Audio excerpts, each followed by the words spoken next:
The first thing I remember is the sound of him breathing. Not loud, not rough, just steady.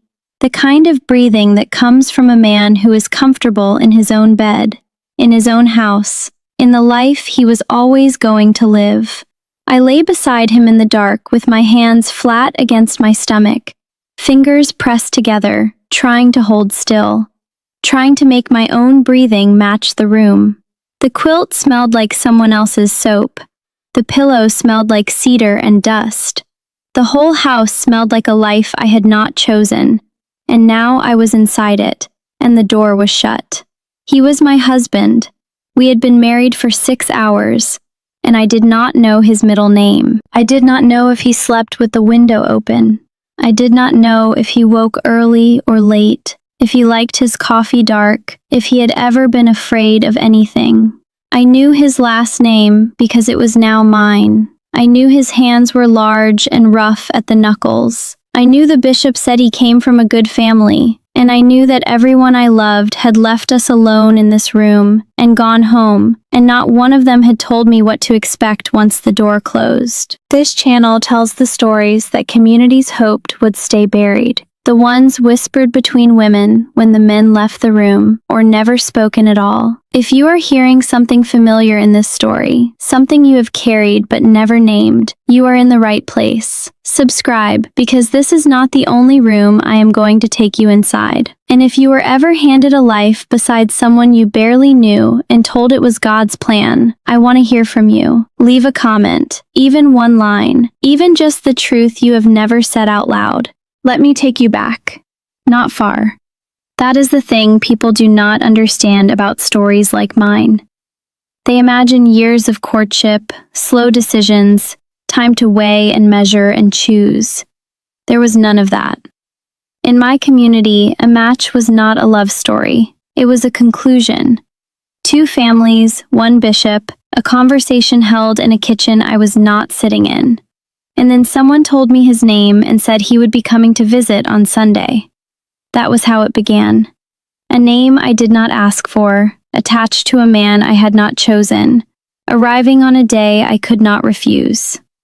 I was 20 years old. I had been ready for this my whole life, the way a field is ready for whatever seed someone else decides to plant. He came on a Sunday afternoon in October. I remember the light. It was the kind of amber that makes everything look gentle, even things that are not. He sat across from me at my parents' kitchen table with his hat in his lap. His hands were the first thing I noticed. Wide palms, cracked skin along the thumbs. The hands of someone who had already been working a farm for years. He was quiet, not shy exactly, more like a man who had been taught that silence was the same thing as strength. He asked me about my canning and whether I had helped with the last harvest. I told him yes. He nodded. My mother poured coffee between us like she was watering something she expected to grow. He had a habit of pressing his thumb against the side of his cup, running it along the rim in a slow circle. I watched him do it 3 times. It seemed small. I did not know yet what that stillness in his hands would come to mean. We met 4 times before the engagement.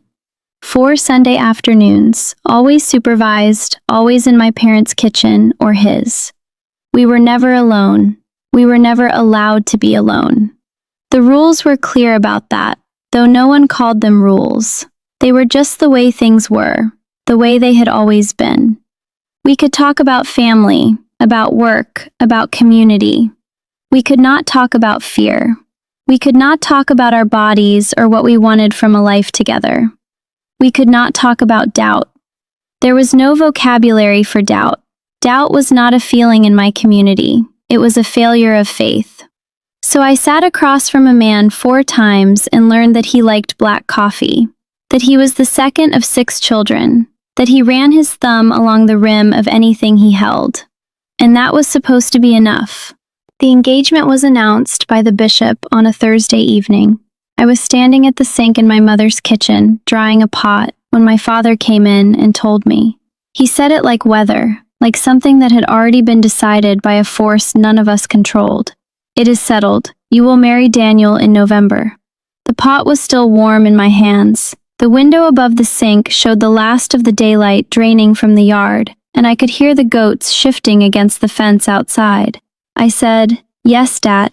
That was it. The whole moment. The light went, the pot cooled, and the rest of my life became a thing someone else had scheduled. What I want you to understand is that I did not feel trapped in that moment. That is what makes it so hard to explain. I felt calm, settled, the way you feel when a question you have been carrying finally gets answered, even if the answer is not the one you would have chosen. I had been taught since I was a girl that this calm was God's peace, that it meant I was aligned with His will. It would take me years to learn a different word for what I was feeling. The word was compliance. And compliance, when it is all you have ever practiced, feels exactly like peace. You cannot tell the difference from the inside. You need distance for that. I had no distance. I had a wedding date and a man whose middle name I still had not thought to ask. The weeks between the engagement and the wedding were not mine. They belonged to the women around me. My mother, my sisters, the older women of the community, who moved through preparations the way they moved through everything, with purpose, with efficiency, with a silence about certain things that was so complete it became its own kind of language. They taught me to sew the dress. They taught me the foods to prepare for the gathering. They told me where to stand and when to speak and how to hold my hands. Not one of them told me about the night.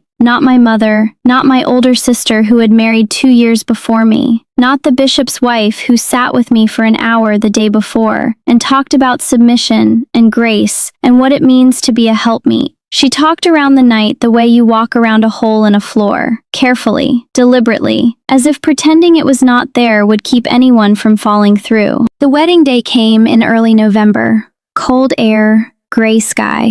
The kind of morning where the ground is hard and the trees are bare, and everything looks like it has already decided to stop growing. I wore the dress I had sewn with my mother, dark blue, plain. The fabric was stiff against my arms because it was new and had not been washed yet. The ceremony was long. I remember the bishop's voice more than his words, steady and certain, filling the room the way wood smoke fills a house, getting into everything, whether you open the window or not. Daniel stood beside me. I could feel the heat coming off his arm without touching it. I said the words I was told to say. He said the words he was told to say. And then it was done. We were married. And the system that had built us, matched us, prepared us, and spoken for us began, very quietly, to leave the room. They left in the late afternoon. The families, the community, the women who had cooked and cleaned and set the house in order for us, for this new life that was supposed to start the moment the last buggy pulled away from the yard. I stood at the window of a house I had never slept in and watched them go, one by one, the sound of hooves on frozen dirt, the creak of wheels, then nothing, just the wind pressing against the glass and the wood stove ticking in the other room. Daniel was behind me somewhere. I could hear him moving through the kitchen, putting something away, closing a cabinet door. And then the house went quiet in a way I had never experienced. Not the quiet of being alone, the quiet of being alone with someone you do not know, in a place you did not choose, with a night ahead of you that no one prepared you for. The door was closed, the community was gone, and whatever came next was between me and a man whose middle name I would not learn until the following morning, when I found it written inside the cover of his Bible. The house settled around us the way a jaw tightens before speaking. Small sounds. The stove pulling air, a board shifting somewhere beneath the floor. Outside, the last light had gone, and the dark came in close against the windows, like something leaning its weight on the glass. I stood in the kitchen with my hands on the edge of the counter because I did not know where else to put them. Daniel had gone into the bedroom. I could hear him moving in there, the soft sound of boots being set down on wood, the creak of the bed frame as he sat. He did not call me. He did not need to. We both knew what the evening was supposed to hold. The whole community knew. Every woman who had cleaned that house and set those sheets and closed that door behind her knew what was expected to happen in the quiet that followed.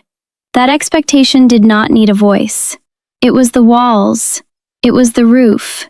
It was the bed frame and the quilt and the dark itself. I went to the bedroom because there was nowhere else to go. That is not a metaphor. The house had 4 rooms: kitchen, sitting room, bedroom, a small room off the back that would later become a pantry. There was no guest room. There was no second bed. There was no chair by a fire where a woman could sit and say, "Not tonight, I am not ready." The architecture of the house had already made the decision. I stood in the doorway, and he was sitting on the edge of the bed, with his suspenders down around his waist and his hands on his knees. He looked up at me. I do not think he was cruel. I think he was waiting the way I was waiting, 2 people standing on either side of something neither of them had been taught to talk about. But here is the difference that took me years to understand. He was waiting with certainty. I was waiting with dread. The system had given him confidence, and it had given me compliance.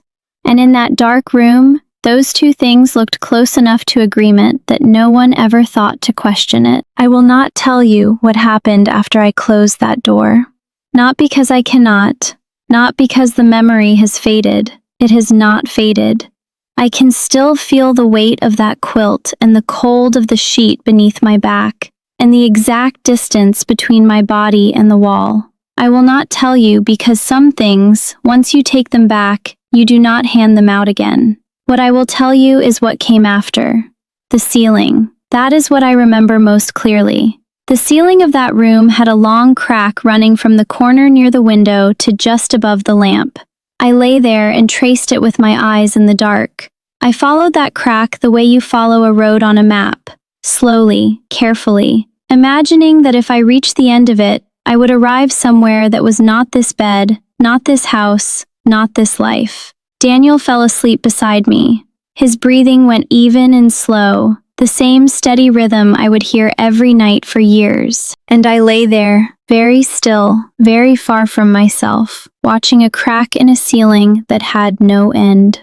Morning came the way mornings do inside a life you did not choose. Ordinary. Ordinary in a way that felt like violence. The sun through the window, the cold floor against my feet, the stove that needed wood, the coffee that needed to be made. I moved through that first morning the way I would move through every morning after it, with my hands busy and my face still, and something inside me pulled so tight it did not even hurt anymore. It just held. Daniel sat at the table and drank his coffee and read from his Bible for 20 minutes, and then went to the barn. That was when I saw his middle name, written inside the front cover in his mother's handwriting, Daniel Aaron. I stood in the kitchen holding his Bible with my thumb on the page and thought, I am married to Daniel Aaron, and yesterday I did not know that. And then I put the Bible down and washed the cup and began the rest of my life. The days became weeks, and the weeks became a season, and then another season, and time moved the way creek water moves under ice, still flowing, still going somewhere, but sealed over so you could not see it or touch it or change its direction. I cooked, I cleaned, I gardened when the ground allowed it. I washed clothes in a tub on Monday and hung them on the line and brought them in stiff with cold.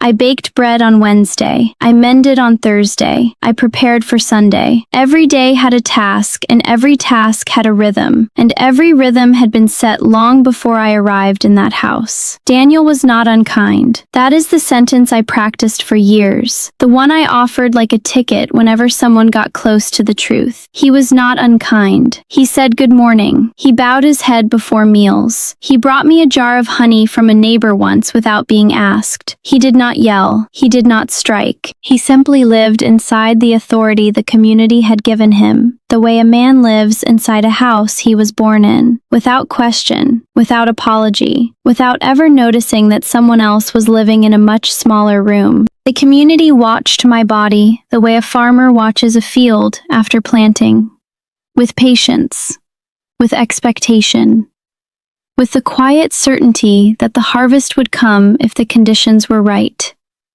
3 months after the wedding, an older woman from the church, the bishop's wife, sat beside me during a quilting circle and placed her hand on my knee and said, "Any news yet?"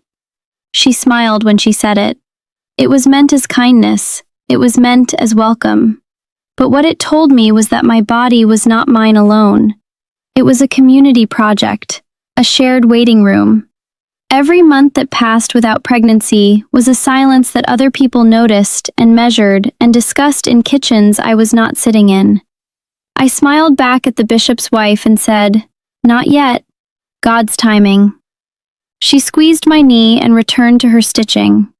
And I sat there with my needle in my hand and understood, for the first time clearly, that the word no did not exist inside my life. Not as a door I could walk through, not as a sentence I could finish.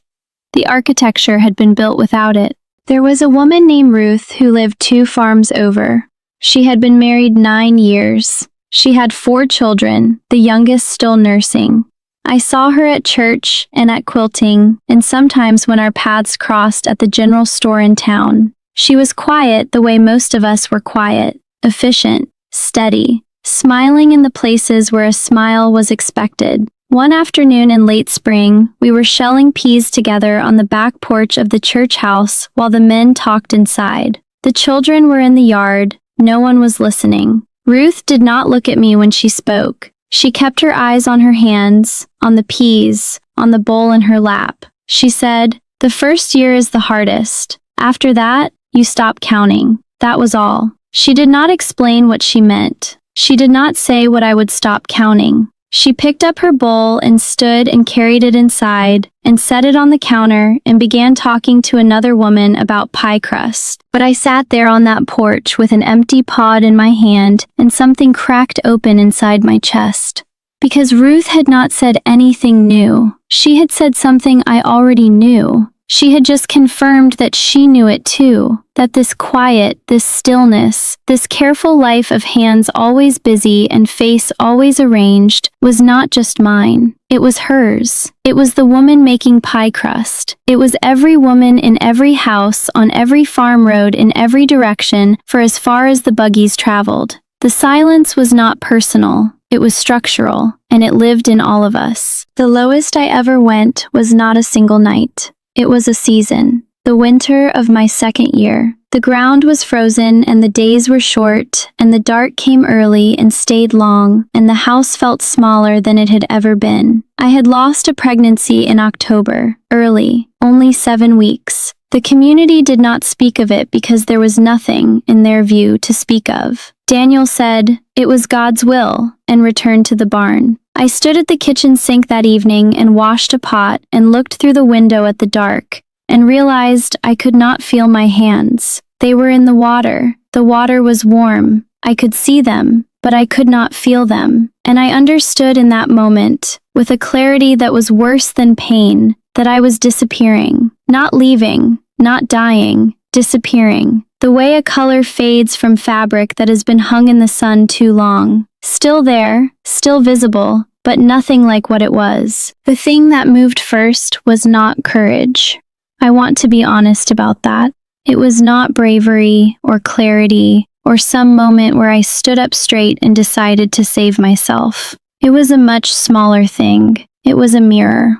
I was visiting my cousin in a neighboring district, one of the few trips I was permitted to make alone because she had just given birth and needed help. I stayed 3 days. On the 2nd morning, I was washing my face in her bathroom, and I looked up and did not recognize the woman looking back. Not in a poetic way, in a practical way. My face had changed. The skin under my eyes was thin and dark. My mouth had settled into a line that was not a frown and not a smile, but something absent, something that had stopped expecting to be asked how it felt. I stood there with water running down my wrists and thought, I am 23 years old. And then I thought, I look like my mother. And then I thought, my mother has looked like this my entire life. That was the fracture. Not the mirror itself, but what the mirror showed me about time, about pattern, about the woman I was becoming by standing still. I went home and nothing changed. Not immediately. The fracture did not open into action. It opened into attention. I began to watch. I noticed how Daniel pressed his thumb against the rim of his coffee cup every morning, in that slow circle I had seen the first day we met. I had thought it was a habit, a small, harmless thing. Now I saw it differently.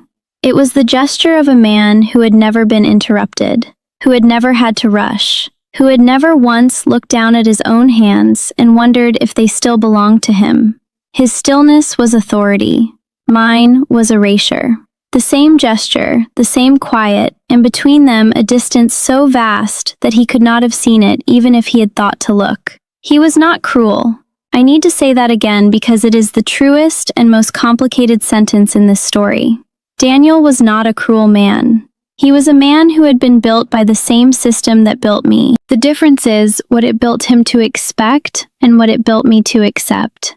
He got a wife. I got a room with no doors. I began leaving in pieces long before I left with my body. Small things first. I started reading in the evenings. Not just scripture, but the old books on the shelf in the sitting room. Books that had belonged to Daniel's grandmother. Farm journals and almanacs and a tattered copy of a novel someone had forgotten to remove. I read the way a starving person eats when they are afraid the food will be taken away. Quickly, quietly, with the book closed on my lap the moment I heard his footsteps. Then I started walking. After chores, I would walk to the far end of the property where the fence met the tree line and stand there and look at the road that ran past our farm toward town. I did not walk down the road.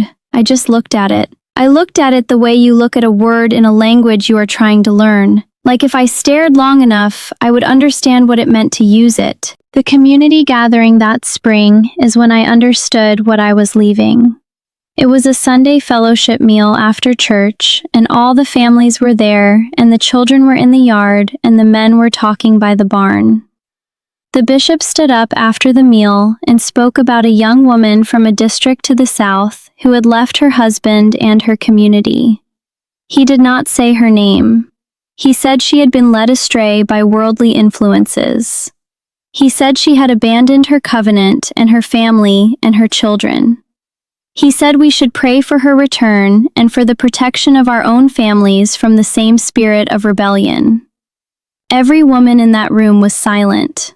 Every woman looked at her hands or her plate or her children. Not one woman looked at another. And I understood then that this was the architecture. Not the bishop's words, though those were heavy enough. The architecture was the silence of every woman in that room who heard that story and did not look up, because looking up would mean recognizing something. And recognition was the first step toward a door that none of us were supposed to know existed. That was the community I was inside. Not a community that locked the door. A community that taught you to forget there was a door at all. Leaving was not a scene from a film. There was no bag packed by moonlight, no dramatic last look over my shoulder. It happened in stages, over months. A conversation with my cousin who had seen my face in her mirror and had not said anything, but had not looked away either. A letter to a distant relative who had left years before and whose address I had kept hidden inside the lining of my sewing box. A bus schedule I memorized and then burned. I left on a Tuesday morning in April while Daniel was in the far field. I took one bag, a change of clothes, the money I had saved from selling eggs at the roadside stand, $47 in small bills folded inside a sock. I did not take a photograph because I did not own one. I did not leave a note because I did not have language yet for what I was leaving or why. I walked down the road I had stared at for months. The gravel sounded different under my feet than I had expected, louder, like the ground was surprised to hear me moving in that direction. The last thing I saw when I turned around was the clothesline. My dress from Monday's wash still hanging there, arms out, swaying a little in the wind, like a woman standing in a yard, waiting for someone who was not coming back. 7 months later, I was sitting in a small office in a town I will not name, across from a woman with short gray hair and glasses, and a box of tissues on the desk between us. A therapist. My first. I had been referred by a women's shelter where I stayed for 11 weeks after leaving. I did not know how to talk in that room. I kept starting sentences and stopping them. I kept saying, "It was not that bad." I kept saying, "He was not mean to me." I kept saying, "I do not know why I left." And she would sit there and wait. She did not rush me. She did not correct me. She let me circle the thing I could not name the way you circle a dark pond, testing the edges, afraid of what is underneath. It took 3 sessions before she gave me the first word. She said it carefully, slowly, the way you feed broth to someone who has not eaten in a long time. She said, "You do not need someone to be cruel for a situation to be coercive. You only need the option of saying no to have never existed in the first place." I sat in that chair and felt something shift inside my chest. Not breaking, not healing, settling. The way a bone settles back into place. After being wrong for so long, you forgot it was supposed to be straight. She had not told me anything I did not already know.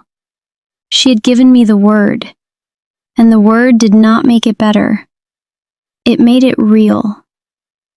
If you know someone who is still searching for that word, the one that makes the unnamed thing finally real, share this with her. Not for the numbers, not for this channel. For the woman listening to this right now in a dark room with her earbuds in, wondering if what she lived through was big enough to count. It was. Send this to her, or let her find it on her own. Either way, let her know the word exists. I do not hate the community I came from. I need you to hear me say that. I do not hate Daniel. I grieve for what the system made of both of us. He was a man built to lead a life he never questioned, and I was a woman built to follow it without a vocabulary for refusal. The people in that community are not villains. They are people repeating what was repeated to them, living inside a structure so old and so complete that it feels like air. You do not question air, you just breathe it. I breathe different air now, but I remember what it was like to believe that the air inside was the only air there was. If you married someone you barely knew because the people you trusted said it was right, I see you. If you lay still in a bed that was supposed to be yours but never felt like it belonged to your body, I see you. If you learn to call silence peace because no one ever taught you what peace actually sounded like, I see you. If you stopped counting the way Ruth told me I would, I see you. If you left, or if you are still inside, or if you are standing at the fence line looking at the road and wondering what that road means, I see you. I was in that room. The door is not as sealed as they need you to believe. It is just quiet, and you have been taught to mistake quiet for locked. I sleep now in a bed I chose, in a room I pay for with money I earned. The quilt on my bed is one I bought at a second-hand store because I liked the color, not because someone else made it for a life I did not ask for. Some nights I still wake up and listen. Old habit. My body waiting for the sound of steady breathing beside me. The sound of a man certain of his place in a world that was built for his certainty. But the only breathing I hear is mine, and the silence in this room is not absence. It is not emptiness. It is space. My body sleeps in a bed I chose.